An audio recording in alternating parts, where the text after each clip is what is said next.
Yosua bangun pagi-pagi, lalu ia dan semua orang Israel berangkat dari Sitim, dan sampailah mereka ke sungai Yordan. Maka bermalamlah mereka di sana sebelum menyeberang.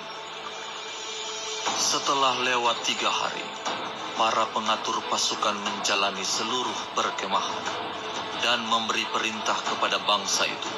Katanya, segera sesudah kamu melihat tabut perjanjian Tuhan Allahmu yang diangkat para imam yang memang suku Lewi, maka kamu harus juga berangkat dari tempatmu dan mengikutinya.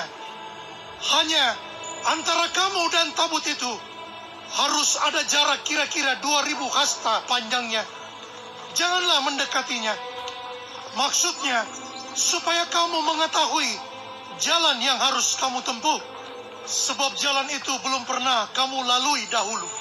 berkatalah Yosua kepada bangsa itu, Kuduskanlah dirimu, sebab besok Tuhan akan melakukan perbuatan yang ajaib di antara kamu.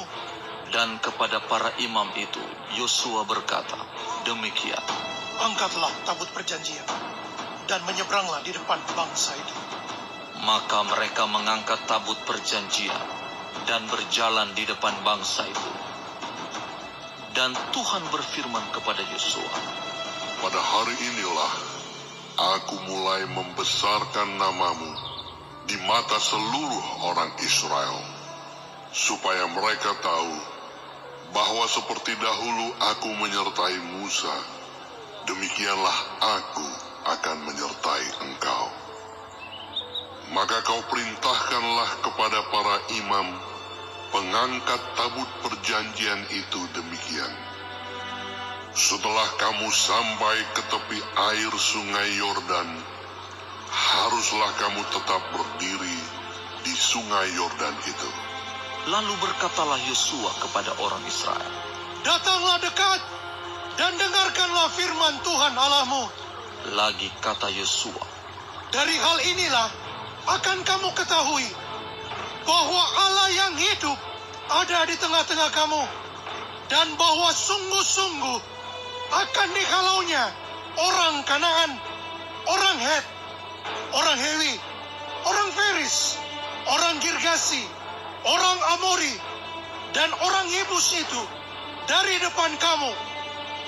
Sesungguhnya tabut perjanjian Tuhan semesta bumi berjalan menyeberang di depan kamu, masuk ke sungai Yordan. Maka sekarang pilihlah 12 orang dari suku-suku Israel, seorang dari tiap-tiap suku.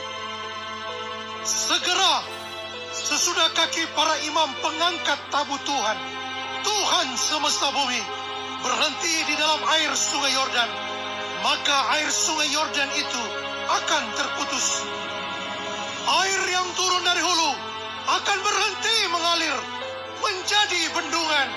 ketika bangsa itu berangkat dari tempat perkemahan mereka untuk menyeberangi sungai Yordan, para imam pengangkat tabut perjanjian itu berjalan di depan bangsa itu. Segera sesudah para pengangkat tabut itu sampai ke sungai Yordan, dan para imam pengangkat tabut itu mencelupkan kakinya ke dalam air di tepi sungai itu. Sungai Yordan itu sebab sampai meluap sepanjang tepinya selama musim menuai. Maka berhentilah air itu mengalir. Air yang turun dari hulu melonjak menjadi bendungan, jauh sekali di dekat Adam, kota yang terletak di sebelah Sartan. Sedang air yang turun ke laut Araba itu, yakni laut Asin, terputus sama sekali. Lalu menyeberanglah bangsa itu di tentangan Yeriko. Tetapi para imam pengangkat tabut perjanjian Tuhan itu tetap berdiri di tanah yang kering, di tengah-tengah sungai Yordan. Sedang seluruh bangsa Israel menyeberang di tanah yang kering, sampai seluruh bangsa itu selesai menyeberangi sungai Yordan.